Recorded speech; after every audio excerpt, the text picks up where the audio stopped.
pull together full foam, scoring touchdowns for the blue on blue. The Argonauts will win. Full of fight and courage. Pull together till the Grey Cups won. Go Argos, go, go, go.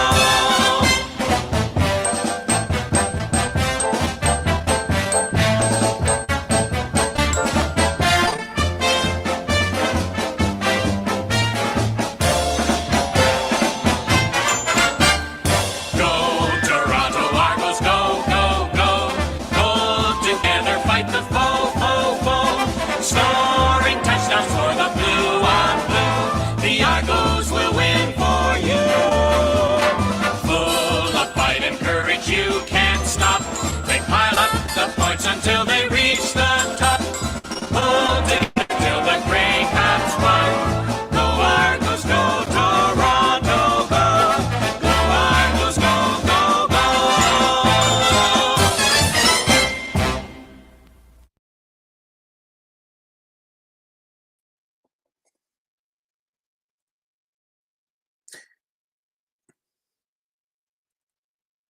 Good evening, everybody. Welcome to the season premiere of the Argo Bounce Podcast show, a weekly show devoted to the 19-time Grey Cup champion Toronto Argonauts of the Canadian Football League. And we are back with myself and Nick Small for season 4, episode 1. I apologize for the technical difficulty there. It's been about 6.5 months since we've been back on the Argo Bounce Podcast show, which is a weekly show devoted to the 19-time Grey Cup champion Toronto Argonauts and some Canadian Football League news as well. And I'm going to bring on my co-host Nick Small for season 4, episode 1. And we're going to break down the Argos Alouettes game and talk a little CFL news as well. And who knows, you might even have a special guest drop by the show later before we end this as well. So 1 second, I'm going to bring on my co-host and CFL historian Nick Small. Good evening. Hey, Chris, how are you doing? I'm doing okay. I had a little stumble there. It's been about 6.5 months since we've done this show. Yeah, well, I'm glad to be back. I gotta say, I know I'm beating everybody to the punch here. I know the game didn't really quite go as well as we had hoped as Argos fans, but as true to the official beer sponsor of the CDP podcast network, the Upside IPA, always got to look on the upside of things. And I mean, it's week 1. Might be 0-1 to start the year, but given the way Ryan Dinwiddie's Pinball Clemens record over this last 3-4 seasons, not panic button yet. It's one game, and we got lots of time to improve. Well, let's talk a little around the CFL news before we go ahead. Unfortunately, there was some sad news. Milt Stiegel's son, Chase Stiegel, passed away at the age of 20. He was a student at DePaul University. So our deepest sympathies and condolences to the Stiegel family. And then the general manager of the Tiger Cats has been diagnosed with cancer, Ted Covea. So prayers to him and his family as well. Nick, thoughts on those? Yeah, Mill, we're thinking of you, and Ted. Even though rivalries don't matter in this, it's you don't want any of this to happen to anybody, regardless of circumstances. So we're thinking of you guys, and we're sending our support as well as everybody else in the CFL. We love you guys, and we wish you nothing but the best. Absolutely. And we have one of our usual customers or viewers here, Robbie Schneider from Buffalo, the 716 Sports Blizzard podcast. He says, hello, Chris and Nick, and go Argos go. So we have Argo fans over across the border too. Yeah, absolutely. All right, Nick, gonna start with this. What was the crowd and atmosphere like at Percival Molson Memorial Stadium and overall in Montreal as a visiting fan with your dad? Just tell us about your trip to Montreal and everything you did there, and up including to the game. Yeah, so if you're not following me on any of my social channels, I did get the via train, headed out, took my dad there to the game. And I gotta say, it was an absolutely phenomenal experience. If you're especially if you're a team in Ottawa, Toronto, and Hamilton, Montreal's an easy enough city to get to. You gotta go.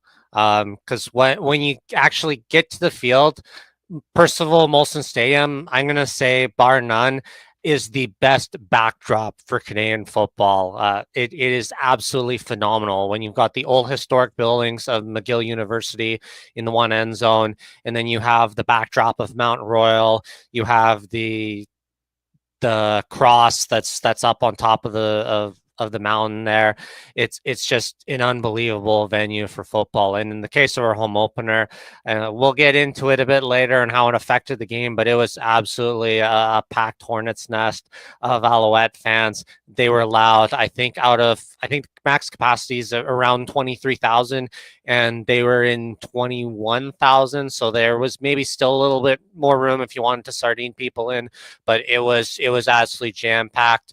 You saw at the moments in the game when the fans did the wave all together, like there weren't many seats to find that were open. And then to talk just about the city itself real quick, it's every person we met that was there was fantastic. From whether we went to like a small little sushi bar or Schwartz's Deli for their famous Montreal smoked meat, everybody there was super nice. Everybody spoke enough English that, as a person who only parle peu de français, you could get by and still speak with them. And yeah, even the banter among other Alouettes fans was great. So yeah, I can't say enough positive things about that city. You got to go there if you're an East CFL fan. Nick, can you tell us about the food and the drinks outside the stadium, in the stadium, and also how your training experience was and hotel and stuff as well? Yeah. The train ride was fine. Nothing. I honestly love traveling by train to get down there. As for places to go, Schwartz's Deli was definitely the place to go for pregame. We actually timed it at a really interesting time because we came right as it opened on game day, and there was actually a film crew there. They were doing a tourism Quebec video that they were filming for. So we wandered in, and all the cameras were doing that, and we almost were worried, like, oh, are they going to shut down and not let us in? But yeah, we didn't really have too big an issue getting in and actually eating once we got there. Sandwiches were phenomenal. We hung out at a pub with a whole bunch of other Argos fans, an Irish pub in downtown, and then we made our way over once we got close to game time and the gates opened up. And then for my dad and I, it was really special because we ended up sitting at a field side suite, like booth level area. So I got to shout out Ginger for organizing all of that. If anybody's an Argos fan, Ginger Argo. He put all the work towards organizing that, and it was a really cool experience. Pinball came over and hung out with us for a little bit. Ryan Dinwiddie swung over before the game just to thank all of us for making the trip out. So it's unbelievable. It was such a great experience. Even if the game didn't go the Argos' way, it's something you absolutely, as a fan, need to experience at least once in your life. We have a little bit of news from Rick from the Tiger Cat Talk Network. Rick just commented here. Kadeem Carey just signed with the Saskatchewan Roughriders pending physical. Thoughts on that? Yeah, true. I mean, it makes sense with AJ Ouellette. I feel bad for him because I know he put all that effort into slimming down and being ready, but yeah, it took a really bad injury that pulled him out. Didn't do too well on my fantasy lineup either because I had Ouellette on it, and there's a hole there to be filled. So Kadeem Carey seems like the guy to fill it. And I mean, between Fletcher and Carey, Fletcher had worse numbers relatively speaking to Carey, and I mean, Carey was on the Grey Cup winning roster of the Argos. So if you were going to sign anyone, he'd be the guy to pick up. Absolutely. And thanks, Rick, for watching and for that little information as well. And I kind of knew Kadeem Carey wouldn't be out of the league long. Got to ask you this, Nick, as well. Any air horns in the stadium, or did they actually ban them? Like there was No, no they air. they didn't need the air horns. It was so freaking loud there. Like you'd be it probably compared to BMO Field. Like I have the home bias that I think BMO Field's a pretty loud stadium, but yeah, it was definitely loud there at Percival Molson. That they honestly didn't need them. They were loud just on their own accord. Now, before we go on to covering the game a little bit more, we got to talk about what you were doing this weekend, Chris. Because although it isn't necessarily football related, you got a really cool experience with the Toronto Blue Jays and some of their alumni there at the Canadian Baseball Hall of Fame. Why don't you tell us a little bit about it? Well, I'll be honest with you too. Was it 2018 when I met one of my not childhood heroes, in Mike Pinball Clement, which was awesome. Just meeting Mike Pinball Clements. But the Canadian Baseball Hall of Fame, I was covering as media thanks to Scott Crawford. So I was there for the Jose Batista introduction into the Canadian Baseball Hall of Fame. And I brought some old Blue Jay photos from 1980 when they played at Exhibition Stadium. They had CNE Photo Day. And one of those photos, my late dad took a picture of me with Lloyd Mosby, who was only 20 years old back then, and I was 8 years old. And guess what? I ran into Lloyd Mosby at the Canadian Baseball Hall of Fame, and I showed him the picture. He's like, "Wow, I had hair back then," and I said, "Yeah," and I didn't have a stomach on me. I said, Lloyd, it's been a little while since we met. It's been 45 years, and he thought it was cool, and he's like, "We got to get a picture together," and I'm hoping to have him on my talk show as well. But Lloyd Mosby is still the same as he was back in 1980. I was a Blue Jay fan originally before a Tigers fan, and a couple of the Blue Jay players that really got me into baseball and sports, thanks to my dad, was Lloyd Mosby and the late Domiso Garcia. And it was just great to meet one of my childhood heroes 45 years later in Lloyd Mosby. And if anyone's watching this show right now, you'll see a picture of me with Lloyd in 1980, and then a picture with us 45 years later. And it's like, where's the time gone? But it was just such a great experience, and I was able to interview Jose Batista as well. And everybody thinks he was very competitive on the field. He was feisty, fiery, but he was very emotional yesterday. And he's very humble, very intelligent, and he even broke down in tears for the speech, because this award meant so much to him, being in the Canadian Baseball Hall of Fame. And Jose was saying Canada is like his second home to him as well. And it was a terrific day. They had one of their biggest turnouts ever there. And for those people that are watching this show, I know it's an Argo show. If you love baseball and you love the history of the sport, and you're a historian like Nick is, get out to the Baseball Hall of Fame in St. Mary's, Ontario, 386 Church Street South, or check out their website, baseballhalloffame.ca. They do a great job with the history of the game and the memorabilia there as well. And thanks, Nick, for asking that. But the highlight to me, as much as I loved Jose Batista, was getting to meet Lloyd the Shaker Mosby. And by the way, if you know what Shaker came from, he was a basketball player when he grew up in Oakland. And Lloyd's now living in Toronto again.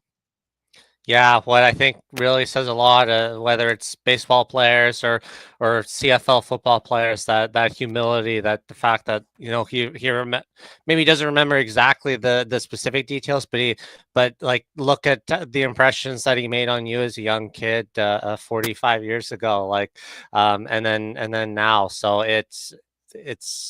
it's universal, and we see that in the CFL now. And guys like Doug Flutie yesterday at the Calgary Hamilton games, signing footballs and throwing them back to fans or their hats or whatever. All these things matter, and as much as we think of it as the kids or as the younger generation of football fans, it also has an impact on those athletes at the time. So it's just a really positive thing, and what I think really makes sports great, the connection between its players and its fans. And one thing is, as well, is a lot of the old Blue Jays ownership, the original owners of the Blue Jays were there. Pat Gillick was there. Paul Beeston was there. Paul Godfrey, Toronto City Councilor, who helped bring the Blue Jays to Toronto in the late 70s, was there. It's like a family, and it was just like a family event. And Hazel May came, like Hazel May, who does Sportsnet and the Blue Jays sideline reporter. She saw me. She smiled. "Hi, Chris. How you doing?" And and Ben Nicholson Smith I got to speak to as well. So it was a great day. The weather was perfect, and I highly recommend everybody going to the Canadian Baseball Hall of Fame and checking it out. And Ernie Went was there, and a lot of the Blue Jay legends were there as well. So yeah, check out the Canadian Baseball Hall of Fame. And Nick, I've been lucky in the last 7 years. Obviously, I took care of Lloyd Mosby yesterday, and meeting Mike Pinball Clements too a number of years ago as well, because he was somebody that was one of my favorite players on the Argos as well. So I'm hoping one day I can finally meet Terry Greer and Condridge Holloway. I know I missed out on them a couple years ago, but for the Argos right now, those are the two guys I want to meet, because those two gentlemen, Greer and Holloway,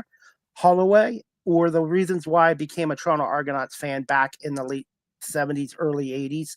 I guess Greer got there in 80 and Holloway got there, I think, in 81, 82. So next up on my list is those two guys, number 10 and number 7 for the Boatmen. Yeah, and I mean, given the way that those guys were sort of the instrumental figures in breaking the curse of the team, the drought, longer than Hamilton's current drought, I will add, that they're definitely enshrined in what's really been a golden era of the Toronto Argonauts ever since then. Since 1982, haven't lost a Grey Cup. 8-0, like it's just unbelievable that a team can accomplish this over the last kind of 45 years since then. Really phenomenal stuff. Well, and it's just like with Lloyd Mosby too. He was part of the young Blue Jays team in the early 80s that turned the franchise into winners. And actually, he was a part of their first division championship and should have been World Series in 85. And that team in 85 still has the most wins with 99 wins. So yeah, childhood memories, but also these guys were the ones that helped restore the Blue Jays, helped turn the Blue Jays into winners. And obviously, Holloway and Greer were a big part of the Argos success in the early 80s and then throughout the 80s as well. Yeah, I guess we should move on a little bit to start talking about what happened this week against the Alouettes. It was a not quite the game I think I had hoped for traveling down, but you know, it's opening week of the season. There's a lot of things to improve upon, as we see, and it just shows a little bit of humility. You can't get arrogant just because you won a championship. It's a new year, and you see, despite the way the game went, there's a lot of guys in the mindset, like DeMonte Coxey, I would say, is the biggest one among them. You got to forget about what happened. Last year's done. Now you got to focus on winning this year. Absolutely. And being a champion, you have a target on your back. And every team in the league is going to come after the Toronto Argonauts. And also, I want to say to those fans, look, it was a tough loss, week one game. Obviously, we want the team to win every game, but no team in CFL history, I don't believe, has ever gone perfect in a regular season. And you know what? It's one good positive is this loss basically is a good teaching tool for the coaching staff and the players to just look at the film, look what went wrong, and hopefully the coaching staff and the players this week during practice can make adjustments and get ready for their home opener this Saturday at Calgary. So Argo fans out there, obviously you're not happy with the result, 28-10, but it's only one game, and week two is coming up, and the Argos team goal is 1-0. So just got to put this game behind us, and let's give the Montreal Alouettes credit. I know when our teams lose, Nick, our sports teams lose, it's always about what our team did wrong. But let's give the Montreal Alouettes credit. They were the 2023 Grey Cup champions. And last year, they had a very good year, and they lost to the Argos in the East Final. It wasn't like the Argos lost 28-10 to the worst team in the league. They lost to a very good, well-coached, very good Montreal team. And this Alouette team is going to be hungry because they're going to want to try to get back to the Grey Cup after losing to the Argos last year in the East Final. So got to give Montreal credit. They were prepared, and they played well. Yeah, a lot of analysts predicted that Montreal would be the team to be in the East, despite the way they lost the East Final last year to Toronto. And this was a very humbling thing about it. When you look at it, in a way, this kind of helps the Argonauts in going forward from it. It's not like you look at one individual or one aspect of the team, the O-line, the quarterbacking play, the receivers, the the defense, you special teams. You can look at everything and you can find multiple things that you can work, not necessarily criticize, but work to be better at going forward. Some of the things, of course, the O line, it specifically was all the penalties they took and especially at the very beginning of the game. The first 3 possessions, they had a legal procedure penalty, which just killed any momentum with the drives. To hit what Rick is just asking us right now, the running problem with the run game for the Argos. They couldn't get the ball going because of those penalties. You're taking your opening drive, your 1st and 15. You it's not that you're having bad rushing yards, but you can't run the ball.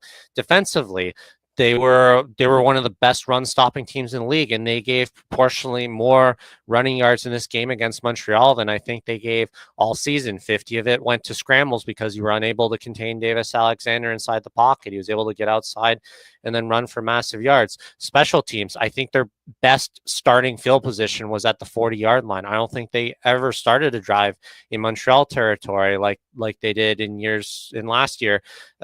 In part because Janarian Grant's injured, but because they just weren't really able to return the ball well. And even but you can still find positives in it too. Like you look at the passing yards, Alexander made one great pass in the end zone to Philpott, but really you take that away, he missed them deep downfield 3 other times, and he had almost only 200 yards passing, which is actually pretty good by CFL standards. I think Montreal was below 300 for most of the year last year. So there are still some positive takeaways in how they played. And I think it's just they need to focus on now those little things that they did well, because this can really be used as a thing for them to paint the picture going forward. Because I think most people prognosticate that this would be the East Final this year. And so they've got to just work on what they know didn't go well in this game against Montreal, because it's all things that they can fix, and they just got to put it forward going forward when they play Calgary this week. As for the positives, they did have 3 quarterback sacks and they did have 1 interception. The negatives, from what I see, the 9 penalties for 60 yards, they got to clean that up. Another negative, Nick, only 8 for 19 on second downs. Montreal, I can't remember, but they were much more efficient on second down conversion than the Argos. And then the other negative was the 3 turnovers by the Argos.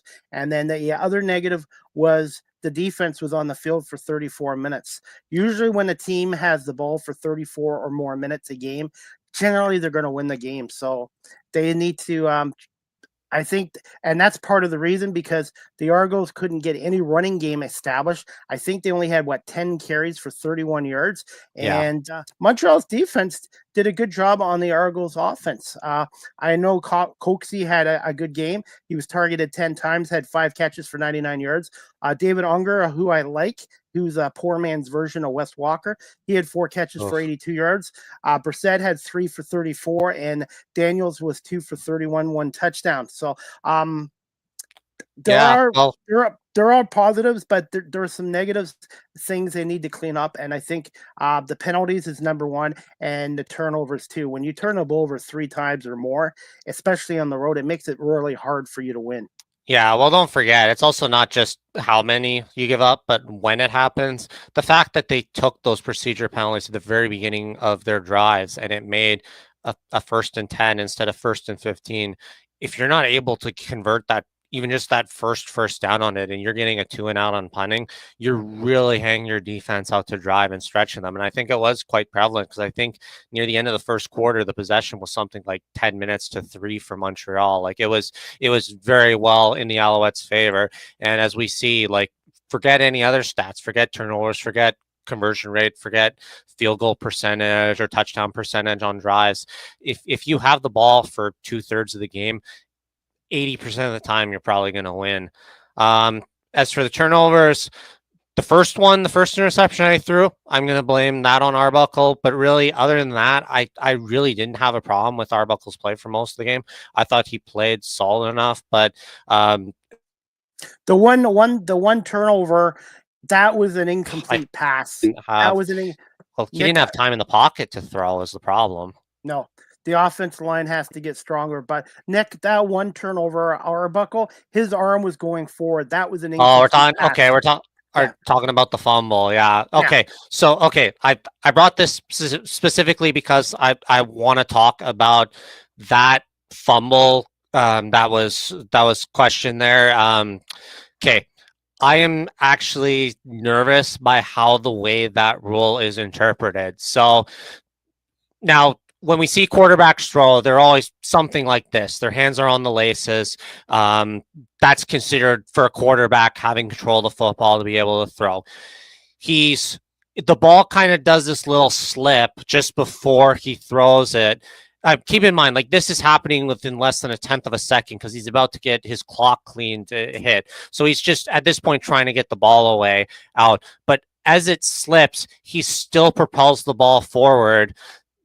And yes, I agree with you that that's an incomplete pass. I kind of understand how they interpret it as the challenge of trying to overturn the call on the field. But the problem I have with this interpretation, if now you let the ball slip out of your hands and you propel it forward, and that's considered a fumble, well, what's to stop me from just popping the ball up just like that, like just a tiny bit above in the air and then pushing it forward?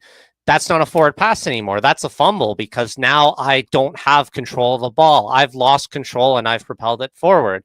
You could now theoretically make multiple forward motions of the football, but because you don't have this stereotypical or expected quarterback grip when you throw it forward, well, now that's okay. That's a fumble. That's not a forward pass. That's where I don't like where the way that rule was interpreted. But we'll see. Unless someone like Trey Ford decides to do that in an actual game, or heck, the Argos might try this now to really see where the extent of the rule lies in the game. I don't like the way that was interpreted by the command center. So I will leave it at that.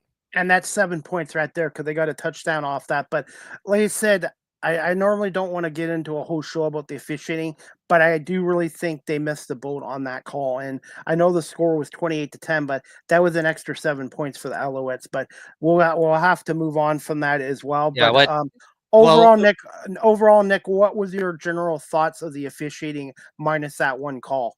Yeah, other than that, it was fine. Like I didn't question anything else the rest of the game.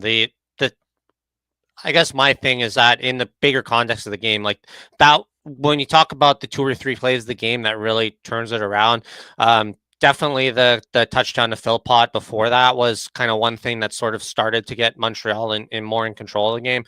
But that turnover was what really made the situation harder for the Argos, because I think by then they would only be down 8-3, 1 possession game, and it really was anybody's game at that point. Once that happened and so close to the half, it just sucked the life out of the team. And even when they were making things happening late in the third quarter and early in the fourth quarter, there just wasn't any momentum that they were able to get going that was allowing them to really kind of get back into it.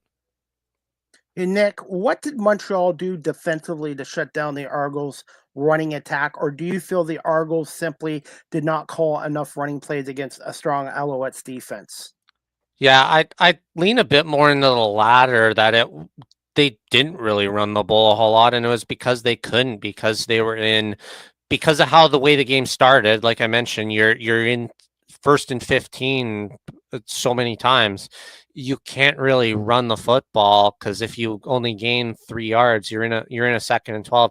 You're kind of forced to throw, and then it kind of snowballs. And we've seen that with the Argos, and we've seen that with other teams that they've played against. When you're in a hole, down 7-0, then 14-0 or 14-3, you can't get the established running game. You can't run the ball 2 or 3 times consecutively, because if it gets shut down and you're in a 2nd and 7, you're forced to throw the ball. So it just kind of snowballs as that lead builds up to try to get back into it. The best example I can think of to really see that in action is the East semifinals when the Argos played Ottawa, when Drew Brown threw for 1,000,000 yards, but they were never still really in it because they couldn't run the football. So I think it was more the penalties that the Argos took that put them into those first and long situations early that hurt them more than the Alouette defense per se.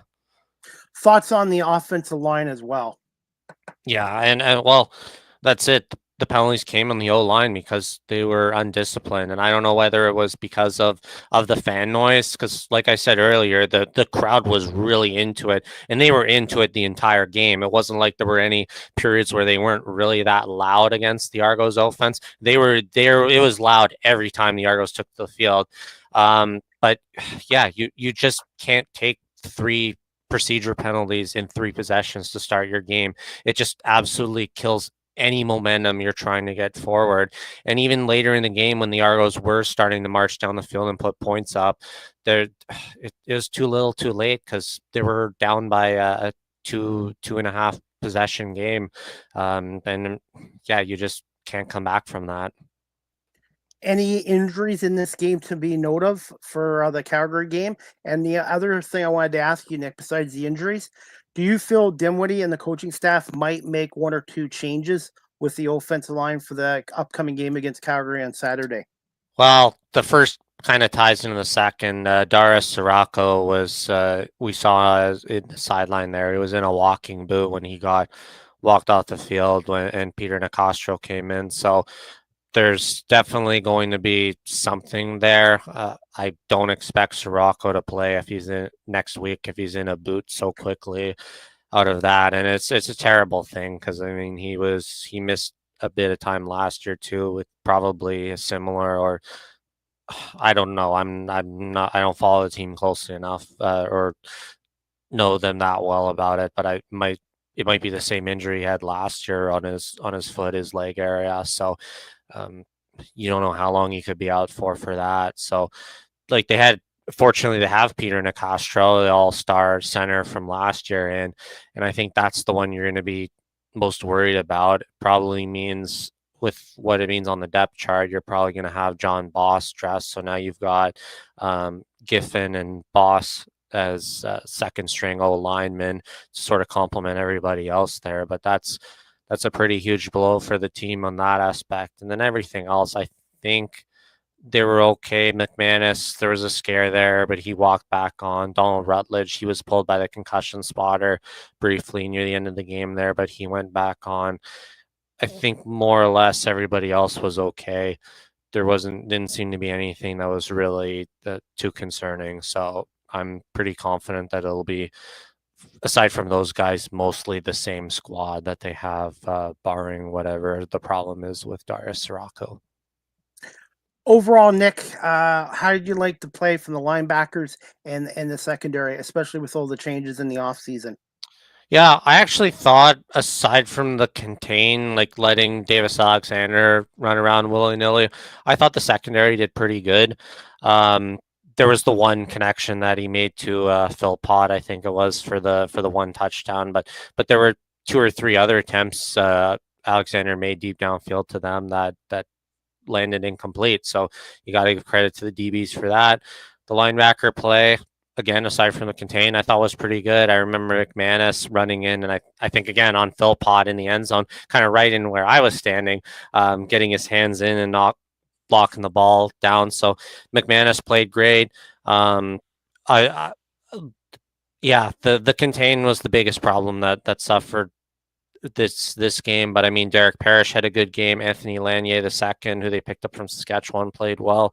So like the O-line played pretty well too. I think with their zone coverage, when the quarterback rolls out to that weak side, they just gotta communicate better as to whether they wanted the responsibility be to go for the quarterback but leaving the receiver exposed, or covering the receiver and letting the quarterback go. Because there were, I think, at least 3 times in that game where it was 2nd and 10 and Alexander was able to roll out and either run in himself for a first down, or let the DBs come in, bite on him, and then he kind of lobs one out to the wide receiver that's 10 yards down the field for the first down. Nick, if they were tested with Alexander, they're really going to be tested this week when they take on the Calgary Stampeders and Vernon Adams Jr., who broke a lot of containments with Hamilton as well. So they're really going to be tested this week against Vernon Adams Jr. as well. And since we're talking about quarterbacks, What's your feelings about Chad Kelly coming back? Will he be the starter for Saturday's home opener against Calgary on June 14th? Yeah, so first things first, talking about our opposition, yeah, you can't take Calgary lightly. We saw Nope. where Davis Alexander was able to roll out the pocket, extend the play, and get just barely a first down. Vernon Adams got out of the pocket. He still threw the ball 40 yards down the field. So that's where you got to be really worried about, and it would be a mistake to take Calgary lightly just because they had a really poor showing last season. They might end up superseding expectations, especially out of how that first game went against Hamilton. For the Argonauts quarterback situation, I'm still in the belief that Nick Arbuckle will still start at least one more game. I still think that because Chad missed a lot of time in camp, he was throwing during warmups and stuff in practices, like when they're doing like the wide receiver drills without O-line, D-line play, and he's throwing to receivers in those kind of drills, but he wasn't taking any reps behind center. And definitely he won't be taking any in like those short yardage plays. I think it's pretty clear that Jared Dagey is going to be exclusively the guy for that by the looks of things. But yeah, Nick Arbuckle, I still believe will still take first string reps at least for another week, because the last thing you want is for Chad Kelly to re-injure that and then you lose him for the rest of the season. So I'd rather they take their time, make sure he's 100% ready to go and is kind of fully up to speed, considering he missed camp. But I can tell you his arm's not a problem. Like he was putting some pretty nice darted throws out to the receivers in practice that I saw on Thursday. And I expect as much if he's out there this week making some throws, getting prepared for Calgary. My gut feeling, Nick, is I agree with you. I think Arbuckle will start, but I think Kelly will dress for this game. That's my gut feeling. I think Arbuckle will start, and I think Kelly will dress as maybe the number 3 quarterback. Yeah, I don't see it just because there's not a level of desperation for it yet. Yeah, you lost this week. Yeah. Yeah, even if you lose this week, you're 0-2, but you can It's still not the come end of the back world. with it. Yeah, Yeah. it's not If the end of the world. yeah, if it's week 5 and we're still in this scenario where the Argos are tending to go 0-5, I could see then the desperation starts to sink in. But I don't, like I said earlier, I don't think it was Nick Arbuckle's fault that they lost this game. The last interception was, one of these late games. You're trying to do something because you're down 2 possessions. You kind of have to take a risk. The first one is the only one I could objectively say was him, and then the fumble thing was one that could have gone either way, depending on how it was called. So I thought actually Arbuckle took what he was given quite well. It's just the timing of that interception that they took in his first possession, or the first one that he threw, and then the fumble thing. The timings were just absolutely breaking, because the Argos would have at least gotten 3 out of that to be down 8-6, if not had scored, and then that turned the game around where the Alouettes were up. Was it 15 to 3 or whatever? That's what really killed the momentum. It wasn't like Arbuckle was throwing 6 interceptions and couldn't get anything done. And he made a lot of really good throws late in that game. He found Unger wide open there for 40 yards down the field. He put some really great throws into DeMonte Coxey. He had the touchdown pass to Tavares Daniel. So I thought Arbuckle's play was fine. It wasn't any better or any worse than how he's played last year for the Argos. Hey, Nick, before we get to some more questions, I want to play a little video from my YouTube channel. I did an interview with one of the Argos rookie quarterbacks, Tucker Horn, and this was courtesy of Chris Belinovich and the Toronto Argonauts, and it was done at the University of Guelph. And I'm going to play this interview. He's from Trinity University in San Antonio, and I like what I saw from him in training camp in the preseason, and I feel eventually he will move up the quarterback rankings in Toronto as well. But I really like him, and we're gonna play this video 1 second. And guys, whoever watching this show live stream, check out Live with CDP Talk Show on YouTube. Type in Chris Pomay and make sure you hit the subscribe and follow. And this interview is with Tucker Horn, the Toronto Argonauts rookie quarterback from the University of Guelph Alumni Stadium a couple weeks ago. Here's Pomay here live at the University of Guelph Alumni Stadium for Toronto Argonauts training camp, and I have a special guest here today. It's one of the Toronto Argonaut quarterbacks. His name is Tucker Horn, and he's from Trinity College. And Tucker, just thoughts on training camp so far? Yeah, it's been awesome to get out with the guys. I haven't played football in a little bit, and it's awesome to get this opportunity. The locker room is great. The coaches are great. It's been a real blast so far. Being from the States and playing in Trinity in San Antonio, Texas, how much of an adjustment was it as an American coming over to the CFL and the changes in the 3 downs over here? Yeah, I mean, it definitely is different, right? There's lots of different rules, but the coaches have been on top of, getting us those rules, making sure that we're, well-versed in the Canadian game. And, I'm still learning with all the movement in the back end of the defenses and the movement of the wide receivers. So I'm constantly learning every day, and it's been great to have older guys in the QB room that I can really look up to. Thoughts on the coaching staff?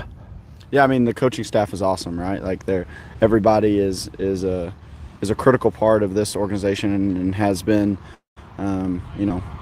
key to the success that they have had over the recent years. So I'm just very blessed to be able to work in such a great environment with all these great coaches.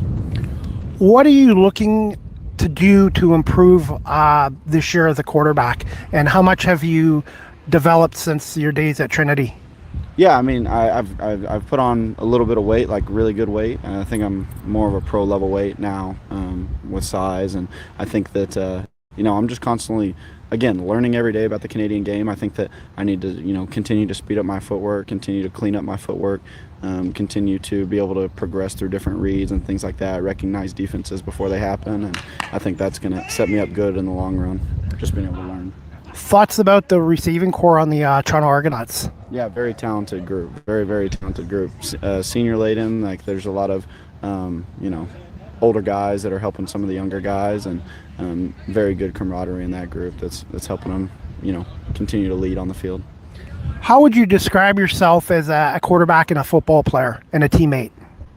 Yeah, I would say that I'm for the team. Like this is what I live and breathe. Like I love football. I would say that I'm a football junkie. Like I love studying the schematics of football. Just how football works, how it ticks, how defenses work, how offenses work, and I'm going to put my best foot forward every single day to get better. How did you come about signing with the Toronto Argonauts? Yeah, so Mike Miller, the QB coach, got in touch with my head coach, and just after a couple months of talking and through last season, I just signed a futures deal in October after throwing in front of John Murphy. So I was in talks with Mike for a long time, have a really good relationship with him, and he's kind of the one that started it all. Thoughts on your college days at Trinity, and did you have a favorite or most memorable game?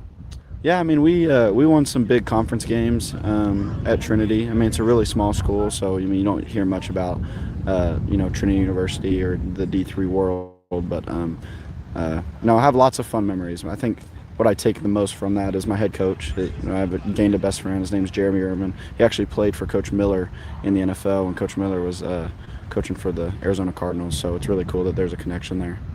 What's a fun fact about yourself?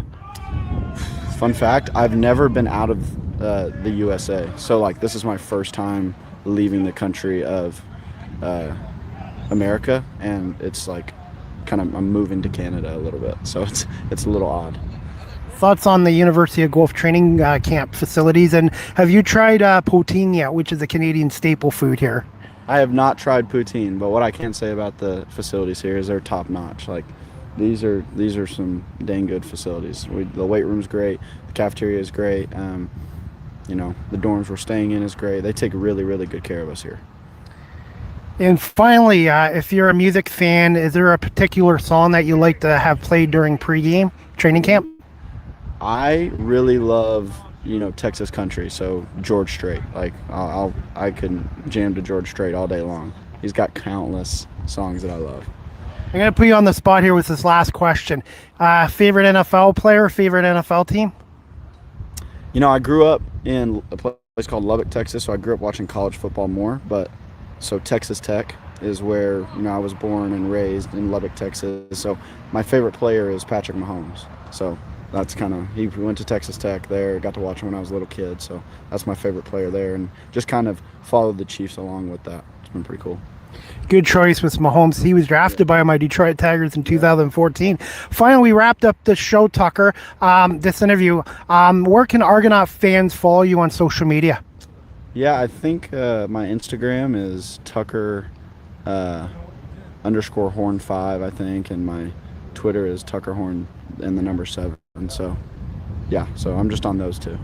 And what are you looking forward to in the preseason game this Saturday against Hamilton? I'm just looking to compete, man. Again, it's been a while since I've been on a football field. I'm just looking to, we've been putting a lot of work out on this practice field, and I'm excited to, see how it comes together in that game. All right. Well, Tucker, thank you so much for doing this. Everybody, this is Tucker Horn, quarterback with the Toronto Argonauts here at training camp at the University of Guelph. Tucker, thank you so much. Continued success this season. Thank you so much. Appreciate it. And that clip was courtesy of my YouTube channel. Please make sure you subscribe and hit the like notification as well. And that was Tucker Horn, who I really liked in training camp in preseason. And Nick, since we're speaking about quarterbacks, just thoughts on the release of Cameron Dukes and his time in Toronto. Yeah, he's a guy I'm gonna miss because he was one of the few guys who come up to us there during practice as fans and whatnot. Spoke to him coming back. So if you don't know, they practice at Lamport, which is on the north side, kind of about the same depth north of the rail station as BMO Field is to the south. So often they'll take all their gear and walk back if they don't want to take one of the 2 buses that they offer. So he was one of these guys who would walk. So he was one of the guys we were able to often talk to and ask about. And Cam Dukes is a really nice, really stand-up guy. And like, it's the part I always hate about practice and training camp, because like, forget like the play and athleticism and who objectively on the field you'd rather have, that kind of stuff, the metrics. Cam Dukes was a really good stand-up guy, really easy guy to talk to. So that side of it really hurt for me to see him go. I really enjoyed talking to him about the college football video games and stuff, and about like how he was adjusting to life in Toronto. So yeah, that's kind of the thing I hate and I'm gonna miss about not having him on the team. That being said, like, then you've got guys like Tucker Horn who come in, and as you saw, he's never been to Canada up until the weeks in Guelph with camp, and the time he spent with John Murphy and Miller and everybody to kind of get accustomed to it. And you can see by the way he described everything, like this wasn't some kind of on a whim thing. Like, this is something that was probably months, if not a year, in the making of planning and looking through. So it's just the business side of the game and the amount of time that individuals, both from the team and from the players, that they put in to be calling themselves professional athletes, even if it's maybe not necessarily your dream of being in the NFL if you're an American player, that we as a Canadian organization shows off the absolute best things that we have to offer being here in the CFL, which there are a lot of, I like to think. Yeah, and as media, Cameron Dukes was one of the first interviews I did when he was a rookie, and he was professional as an athlete, but he was a really good guy. Every time I would come as a media member or a Argos fan, he would always give me a smile and shake my hand, and real general guy. And I think I can speak on your behalf, Nick, and the Argo fan base. We want to wish Cameron Dukes all the best in his football career going forward, and I do feel he will be back in the CFL at some point. And it's a part of the business. Any sport, unfortunately, it's a really tough business, just like the media industry. And you never know. I mean, go ahead. However you look at it, I mean, if the rosters are around 50 players right now, it wouldn't matter if the roster was 60 players or 70 players. Like, there'd be someone getting cut unexpectedly that you'd obviously feel bad for, and you want to continue rooting for wherever they are. And again, that's what I think makes it really cool in the CFL, especially where you can stay connected with guys like McLeod Bethel Thompson or Royce Metier or Kadeem Carey, AJ Olad, whoever. Curly Gittens Jr. Yeah, with Curly Seattle. Gittens. Yeah. So just to name a few guys that you can still keep in touch with in this day and age, and still continue to root for. Of course, except when they're playing against the Argonauts. Absolutely. Hey, Nick, before we wrap up the show in a few minutes, we're going to bring back the segment from last year. What was the good, bad, and the ugly for the Argonauts versus Montreal? And who was your Argo player of the game, if there was one Ooh. in this game? Yeah, there was. I would label the good towards. I thought overall, the aside from the contain, the linebacker and defensive play was pretty good. I thought Liram Hawrelaku in the special teams unit looked really solid. Maybe John Haggerty didn't have the best of nights. The bad, I mean, you can find bad in kind of all three phases of the game.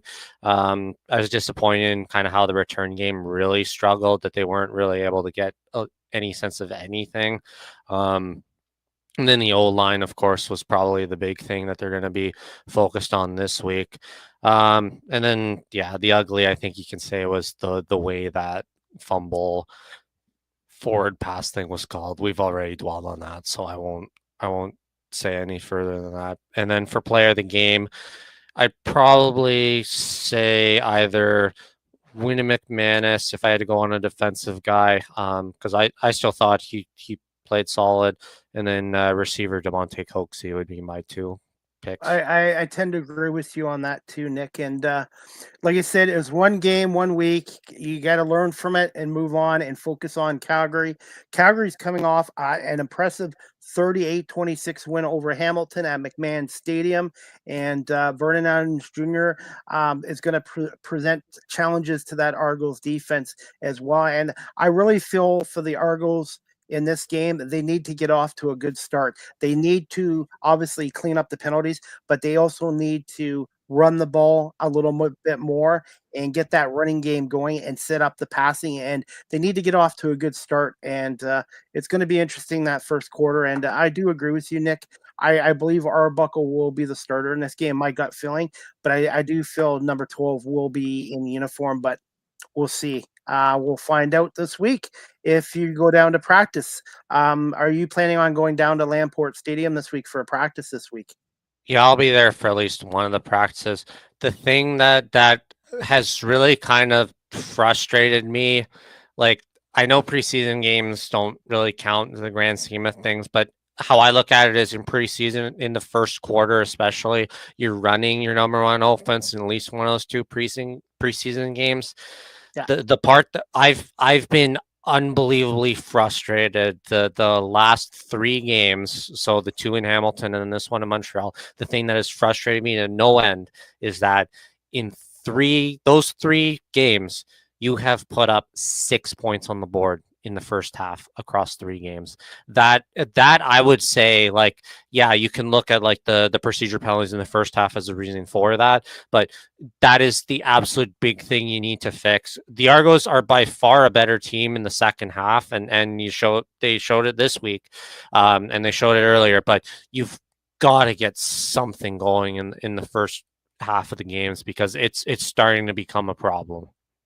Well, and if you don't get your running game going, Nick, I know the CFL is a passing league, but still, if your offense is one dimensional, teams' defenses are going to like, okay, we don't need to respect the run, and they're just going to keep doing what they did. A lot of teams are going to see what Montreal did, and they're going to try it. And I'm sure Calgary this week is going to look at the game footage of what the Alouettes did efficiently against the Argos. So I really think, besides the penalties and the turnovers, they've got to get that running game established early in the game to set up the passing attack. Because I still believe, Nick, I know we differ on this, I still believe in a balanced offense in football, whether it's the NFL, college football, or the CFL. And you're not going to win too many games in football running the ball only 10 times for 31 yards. I'm not saying run the ball 30 or 40 times, but I would say ideally, Nick, for this Argos team, I would say between 16 and 20 carries a game, ideally. Where I find it's really problematic, I've kind of mentioned it before, but it's that whole kind of snowballing effect. If you put yourself in a situation where you can't run the ball in the early part of the game, Yes. you just dig yourself a hole and you have to keep throwing yourself out of it. You can't run your way out Yeah. of it. And then you're never able to get anything going. And to also add to it, um, you look at too when I know I mentioned their inability to score points at the beginning of games in that first half, but their defense has held their opponents to low scoring games. I don't think Hamilton was up by more than a touchdown in both preseason games. And if you take away the fumble thing because it was technically the offense's fault, it wasn't the defense's fault. They only gave up defensively 8 points. So it's still a one possession game theoretically going into halftime had that not happened. So it's not like the defense isn't doing their role. The defense is still doing everything to keep the Toronto Argonauts in that game. And it's been like that every single year under Ryan Dinwiddie and Pinball Clemens' system, regardless of who's the head coach or whether you're doing this dual coordinator thing. So it's kind of like what I mentioned before in other episodes where there's a little bit of benefit to having different coordinators come in because it's that level of unpredictability, and it is working because they're not giving up big points early in games. But this is where I see where they need Chad Kelly back in, because Chad is going to be able to bump them up to that next level where they'll be able to get more points on the board that they just aren't quite able to under, whether it's Arbuckle or Dukes, or I'm sure it'll be the same if we have Tucker Horn or Jared Dagey, and they're just not quite at that level to be able to bring it in. That's what Chad Kelly's really able to provide to this team with those plays that are 40, 50 yards down the field. All right, Nick, as we wrap it up, I just wanted your quick thoughts on the other week one games, with Saskatchewan winning over Ottawa, Calgary over Hamilton, and BC over Edmonton 31-14. Well, I was 3 for 1 on my picks, and the one I got wrong was the Argos winning over Montreal. So I got all three of those right. This week, thing to look forward to: first 10,000 fans to our home opener against the Stampeders get another ring on their fingers. So since I've been alive, 97, that not, I guess, yeah, 97 itself can count for my case because I'm a February baby. So 1, 2, 3, 4, 5 rings since then. That means right? that means I have 9 rings since 1983. 12. Yeah, so yeah, it's quite exciting, and it's gonna be fun to have one more fill But them one up. thing, And Nick, I know it's for the first 10,000 fans, but I really feel, I can't speak for the team. I think that's great they're doing it for the fans, but I also think the season ticket holders should get a ring as well.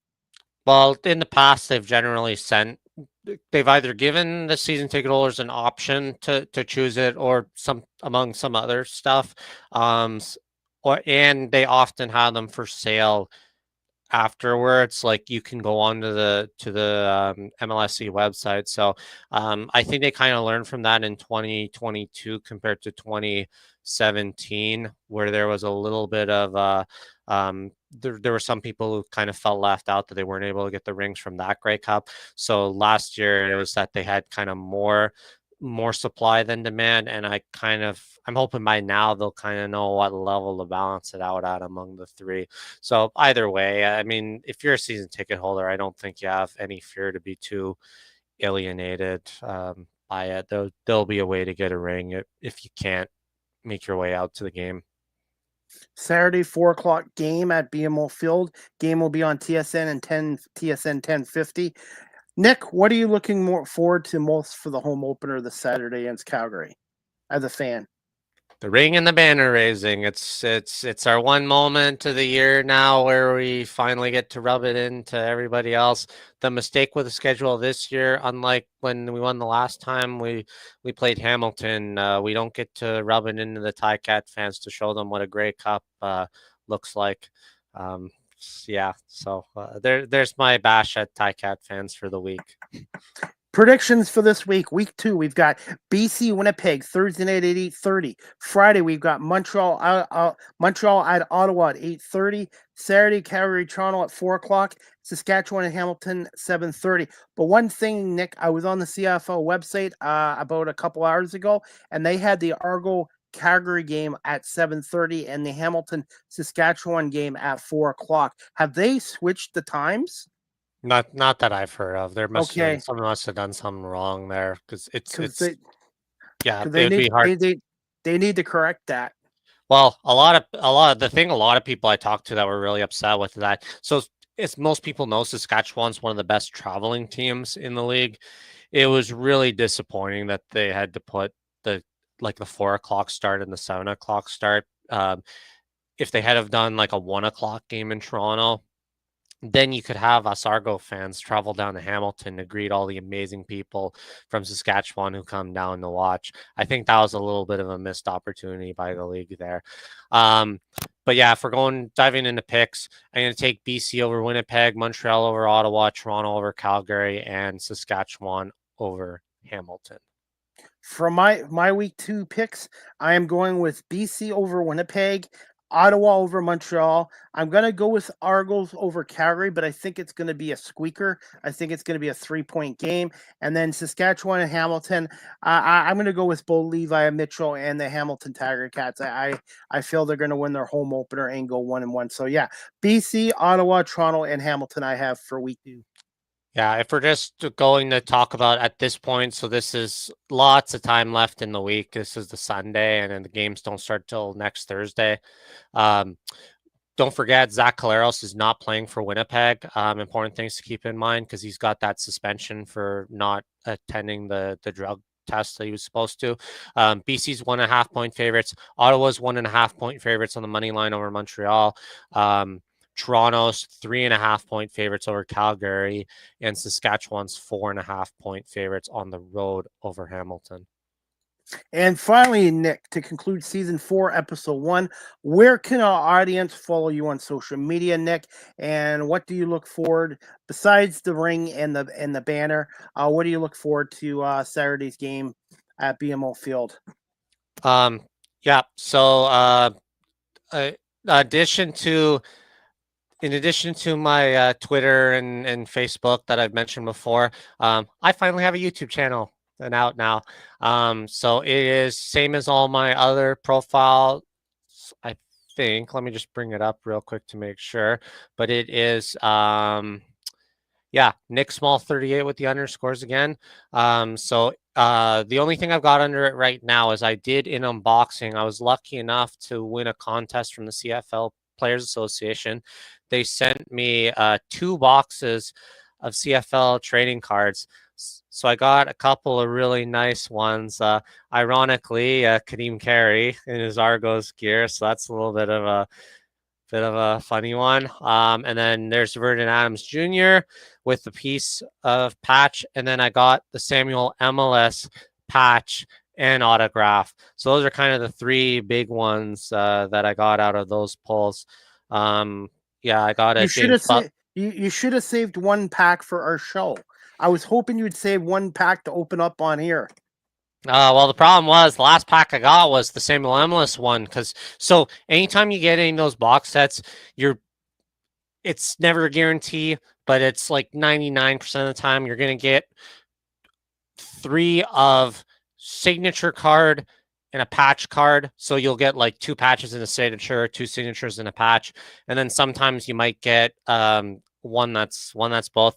The last card I got was the Samuel Emilus one, and I knew it had to be one of those because I only got 2 of the signature and patch cards at that point in that. So I wasn't going to leave everybody waiting on such an absolutely epic pull. I'm sorry. But I had these things sitting here for like 3 weeks and I was dying to open them up.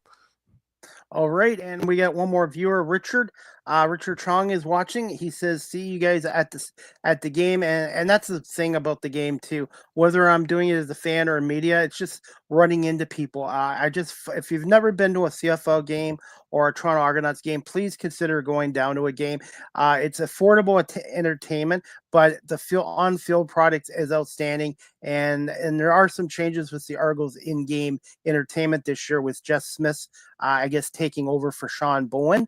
I'm not sure what Sean Bowen's status with the team is, but he and Alyssa West did a really good job, and Jeff Smith will be there in the Argos A team, and fingers crossed the weather will be good, and a 4:00 kickoff is good, because after the game's over and my media work's done and you're done as a fan, I might just go over to Left Field Brewery, a little plug there on Village, I think Liberty Village, for a beer after the game as well. Bring your cowboy hats. You still got them from the giveaway a couple years ago, because we got to ride the Stampeders. Absolutely. Hey, Nick, it was great to come back for season 4, episode 1. The show has made a lot of progress since our Twitter days, and thank you so much for coming back tonight. And everybody, we will let you know when our season 4, episode 2 will be. Fingers crossed, we'll have it before the Saskatchewan game, which I believe is June 20th. So the Argos, after their game against Calgary, will be on a short week against Saskatchewan, I believe, on June 20th at BMO Field as well. So it's important right now the Argos pick up wins their next 2 games, being at home at BMO Field. 4:00 kickoff game on Saturday. You can get tickets at argonauts.ca, or you can watch it on TSN or TSN 1050 on the radio with Mike Hogan and Ben Grant. Nick, final thoughts as we wrap this up. As always, take care. We'll see all of you guys in sometime next week. And as always, go Argos. Thank you so much, Nick, and we'll talk to you soon. See ya. Bye. Go Argos.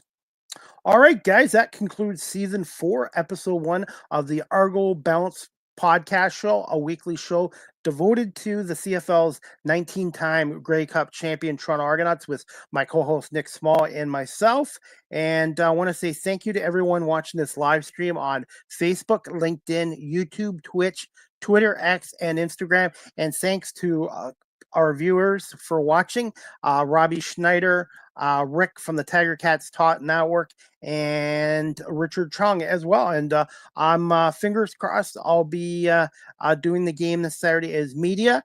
If I don't, I will be there as a fan. Regardless what happens, I'm really looking forward to being at the Argos home opener this Saturday, June 14th at 4:00 at BMO Field. Again, you can get tickets at argonauts.ca. And if you want to learn more about the CFL, you can go to their website, cfl.ca. And I'm excited to bring this show back for a 4th season, along with Nick and myself. And during the season, we are going to bring guests on. So I'm looking forward to having guests on from around the Canadian Football League, from other cities and other teams, to get their perspective as well. So that is about it, everybody.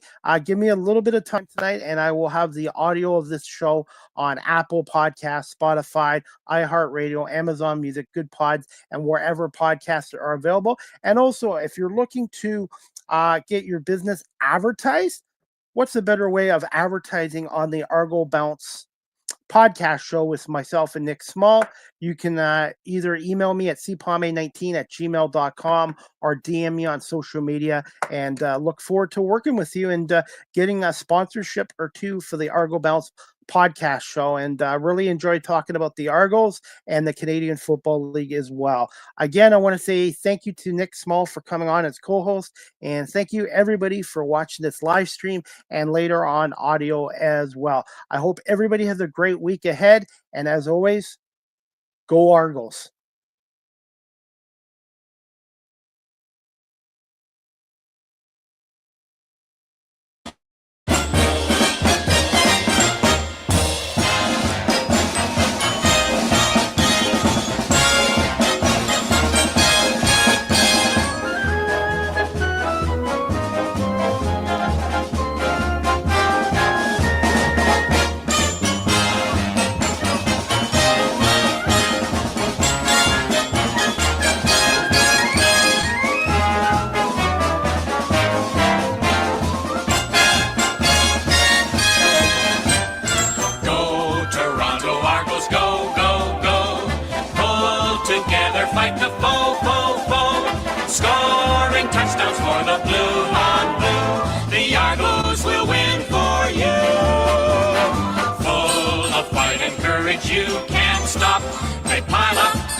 until they reach the